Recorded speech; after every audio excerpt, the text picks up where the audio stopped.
வணக்கம். என் பேர் Soundararajan. SLM media YouTube channel வச்சுருக்கிறேன். நான் கடந்த 11 வருஷமாக இந்த கோடை விழா நிகழ்ச்சியில் நான் பண்ணியிருக்கிறேன். கடந்த 2 வருஷமாக இந்த ப்ரோக்ராம் சார்ட் கொடுக்குறதில்ல. சொல்கிறது ஒரு டைமு, நம்ம நடக்கிறது அந்த டைமு. போன வருஷமும் எனக்கு இதே மாதிரி ஒரு 5000-10,000 லாஸ் ஆச்சு. இந்த பையனை அதை விட பெருசாக எனக்கு 50,000 லாஸ் ஆயிடுச்சு. காரணம் என்னென்னா, எனக்கு ப்ரோக்ராம் சார்ட் சரியாக சொன்னாங்க. நான் ஃபஸ்ட்டில் ஒரு அப்ளிகேஷன் 2025 ஏப்ரல் மாதம் 10ஆம் தேதி ஃபஸ்ட்டில் மீட்டிங் நடக்குது. அப்போ நான் அதை கொடுக்குறேன். நான் கொடுத்துட்டு கோயம்புத்தூர் போகிறேன். கோயம்புத்தூர் போனோன்னே சிவாங்கிறவர் ஆர்டி ஆஃபீஸில் வேலை செய்கிறாரு. அவர் எனக்கு டைமிங் சார்ட் 7 மணி 10ஆம் தேதி 7 மணின்னு சொல்லிட்டாரு. அதை நம்பி நான் கொஞ்சம் நோட்டீஸ்லாம் அடித்து எல்லாத்துக்கும் இஷ்யூ பண்ணிட்டேன். அதை நம்பி எல்லாத்துக்கும் நான் சொல்லிட்டேன், இந்த மாதிரி 10ஆம் தேதி 7 மணிக்கு தான் என்னோடய ப்ரோக்ராம் இருக்குது, நீங்கள் எல்லாம் வந்துடுங்க அப்படின்னு அதையும் சொல்லிட்டேன். அவங்களுக்கு நம்ம என்ன பண்ணணுமோ அதுக்கான பாருங்கள், இந்த மாதிரி சீல்டு கிட்டத்தட்ட ஒரு 50 சீல்டு நான் ரெடி பண்ணேன். பாருங்கள், இந்த மாதிரி சீல்டு 50 சீல்டு 50 பேர்த்துக்கு கொடுக்கறதுக்காக வேண்டி இந்த மாதிரி பண்ணினேன். கடைசியில் என்ன ஆச்சுன்னா, இவங்க நேற்று 10ஆம் தேதி எனக்கு 6:30ன்னு முதல் நாள் என்கிட்ட சொல்கிறாங்க.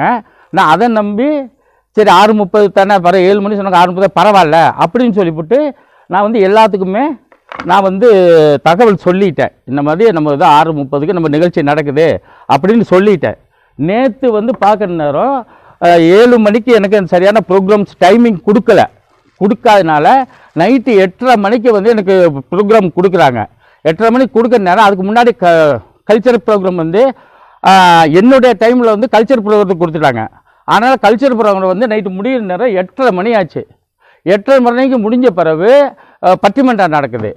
பட்டிமன்றம் நடந்த பிறகு என்னுடைய நிகழ்ச்சி கொடுக்குறாங்க. 9 மணி ஆச்சு. அதனால் ஆடியன்ஸ் எல்லாமே போயிட்டாங்க. அதே மாதிரி என்னை கூட்டிக்கிட்டு வந்த சீஃப் கெஸ்ட்டும் எல்லாம் போயிட்டாங்க. நிறைய இந்த ப்ரோக்ராம் பார்ட்டிசிபேட் பண்ண வந்தவங்களும் போயிட்டாங்க.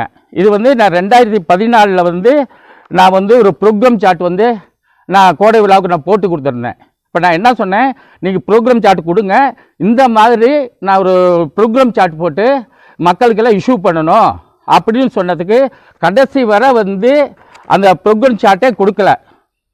இதில் பாருங்கள், எல்லா ப்ரோக்ராம் ஒவ்வொரு நாளைக்கு என்னென்ன ப்ரோக்ராம் நடக்கும் அப்படின்னு சொல்லி நான் இது பண்ணியிருக்கிறேன்.